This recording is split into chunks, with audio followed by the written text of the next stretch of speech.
Helmet ధరించినందుకు మీకు మీ family సేఫ్గా ఉండాలని కోరుకుంటున్నాను. ఓకే, ప్రతిరోజు ఇలాగే వెళ్ళాలి సార్. బ్రదర్, వెనకాతలు కాకుండా ముందు కూడా ఫ్లవర్ పెట్టుకోవాలి, ఓకేనా? నీ కాదు మా, ఇదిగో ఫ్లవర్ తీసుకోవాలి. హెల్మెట్ పెట్టుకున్నందుకు థ్యాంక్ యూ సో మచ్, ఓకేనా? మీరు కూడా హెల్మెట్ పెట్టుకోవాలి. హెల్మెట్ పెట్టుకుని డ్రైవ్ చేసుకుంటే మీకు కూడా safe. Thank you very much. Uniform వేసుకుని మన రాష్ట్ర ప్రభుత్వ ట్రాఫిక్ నియమాల ప్రకారం యూనిఫామ్ వేసుకుని ఆటో నడుపుతున్నందుకు వెరీ వెరీ థ్యాంక్ యూ. మీరు ఇలాగా మిగతా డ్రైవర్లకు కూడా చెప్పి ఇలాగా యూనిఫామ్ ఏమని చెప్పండి కంపల్సరీ, ఓకేనా? చెప్పేసి హైకోర్టు ఉత్తర్వులు ఇచ్చింది. అదేవిధంగా అందరూ మీతో పాటు కొంతమంది హెల్మెట్ ధరించాలని చెప్పేసి మీరు కూడా మోటివేట్ చేయాలి. అందరూ కూడా హెల్మెట్ ధరించుకోవాలి. మీ ఫ్యామిలీ మీరు సేఫ్గా ఉండాలని కోరుకుంటున్నాను. Thank you so much. Thank you. మీరు హెల్మెట్ పెట్టుకుని మాకు సహకరించినందుకు థ్యాంక్ యూ సో మచ్. ఏం చేస్తారండి? బిఎస్ఎన్ఎల్ అండి. థ్యాంక్ యూ అండి. హెల్మెట్ పెట్టుకున్నందుకు థ్యాంక్ యూ సో మచ్. బాధ్యతగా ఒక ఎంప్లాయీగా మీరు హెల్మెట్ ధరించి చేస్తున్నందుకు thank you so much. Helmet పెట్టుకుని రోడ్ మీదకి వస్తున్నాడు. నేర్చుకోవాలి చాలా విషయాలు.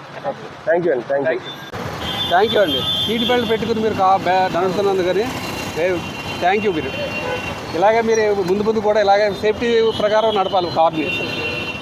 మీరు రోడ్డు భద్రతలో సేఫ్టీలో భాగంగా మీరు హెల్మెట్ ధరించి ఒక 10 మందికి మార్గదర్శకంగా ఉంటున్నారు.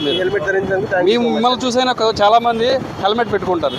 రంగా ఉండి కూడా హైకోర్టు ఆదేశాలు పాటిస్తున్నందుకు మీకు ధన్యవాదాలు తెలుపుతూ మీరు సూపర్ అండి. మీరు పెద్దోళ్ళు. థ్యాంక్ యూ వెరీ మచ్ అండి. ఇద్దరు కూడా రోడ్ సేఫ్టీలో భాగంగా బెల్ట్ పెట్టుకుని సీట్ బెల్ట్ పెట్టుకుని వెళ్తున్నారు. మీరు ఇద్దరు కూడా చాలామంది ఆదర్శంగా ఉంటారు. హైకోర్టు ఆదేశాల రేపు హెల్మెట్ ఉంది, సీట్ బెల్ట్ పెట్టుకోమని చెప్పేసి మన రాష్ట్ర హైకోర్టు ఈ మధ్యన చెప్పింది. దాని ప్రకారం మీరు పాటిస్తున్నందుకు మిమ్మల్ని అభినందిస్తూ మీకు సత్కరిస్తున్నాము. థ్యాంక్ యూ వెరీ మచ్ అండి మీకు అందరికీ. ఇలాగ మీరందరికీ ఒక ఇద్దరు ముగ్గురు కూడా చెప్పండి, ఇలాగా వెళ్ళినప్పుడు కంపల్సరీ సీట్ బెల్ట్ పెట్టుకోవాలని, హెల్మెట్ పెట్టుకోవాలని. ఓకే సార్, హెల్మెట్ ఎందుకు పెట్టుకున్నారు సార్? ఎవరి సేఫ్టీ సార్? మీకోసం, మీ ఫ్యామిలీ కోసం. Thank you sir. అలాగే మీతో పాటు మీ ఫ్యామిలీ అంతా కూడా హెల్మెట్ ధరించి నడపాలని కోరుకుంటున్నాం. అలాగే మీరు కూడా కొంతమందికి హెల్మెట్ కోసం అవగాహన కల్పించాలని కోరుకుంటున్నాం. Thank you sir. అది మీ బాధ్యత కూడా, మా బాధ్యత కూడా, ఓకేనా? హెల్మెట్ పెట్టుకుని థ్యాంక్ యూ సో మచ్. చేసినందుకు థ్యాంక్ యూ సో మచ్. ఎందుకంటే హైకోర్టు ఉత్తర్వుల ప్రకారం ఏంటంటే ప్రతి ఒక్కరు కూడా హెల్మెట్ ధరించి. బ్రదర్, మీరు హెల్మెట్ ధరించినందుకు గాను మేము అప్రిషియేట్ చేస్తూ ఫ్లవర్ అని తాతయ్య గారు మీకోసం ఆలోచించి కంపల్సరీ రోడ్డు భద్రతలో భాగంగా హెల్మెట్ పెట్టుకుని తిరుగుతున్నారు. అంటే మీరంటే ఎంత ఇష్టం దీన్ని బట్టి అర్థమవుతుంది. అంతేనా? ఏం పేరు నీ పేరు? ఆయన మైరా. ఓకే, థ్యాంక్ యూ అండి.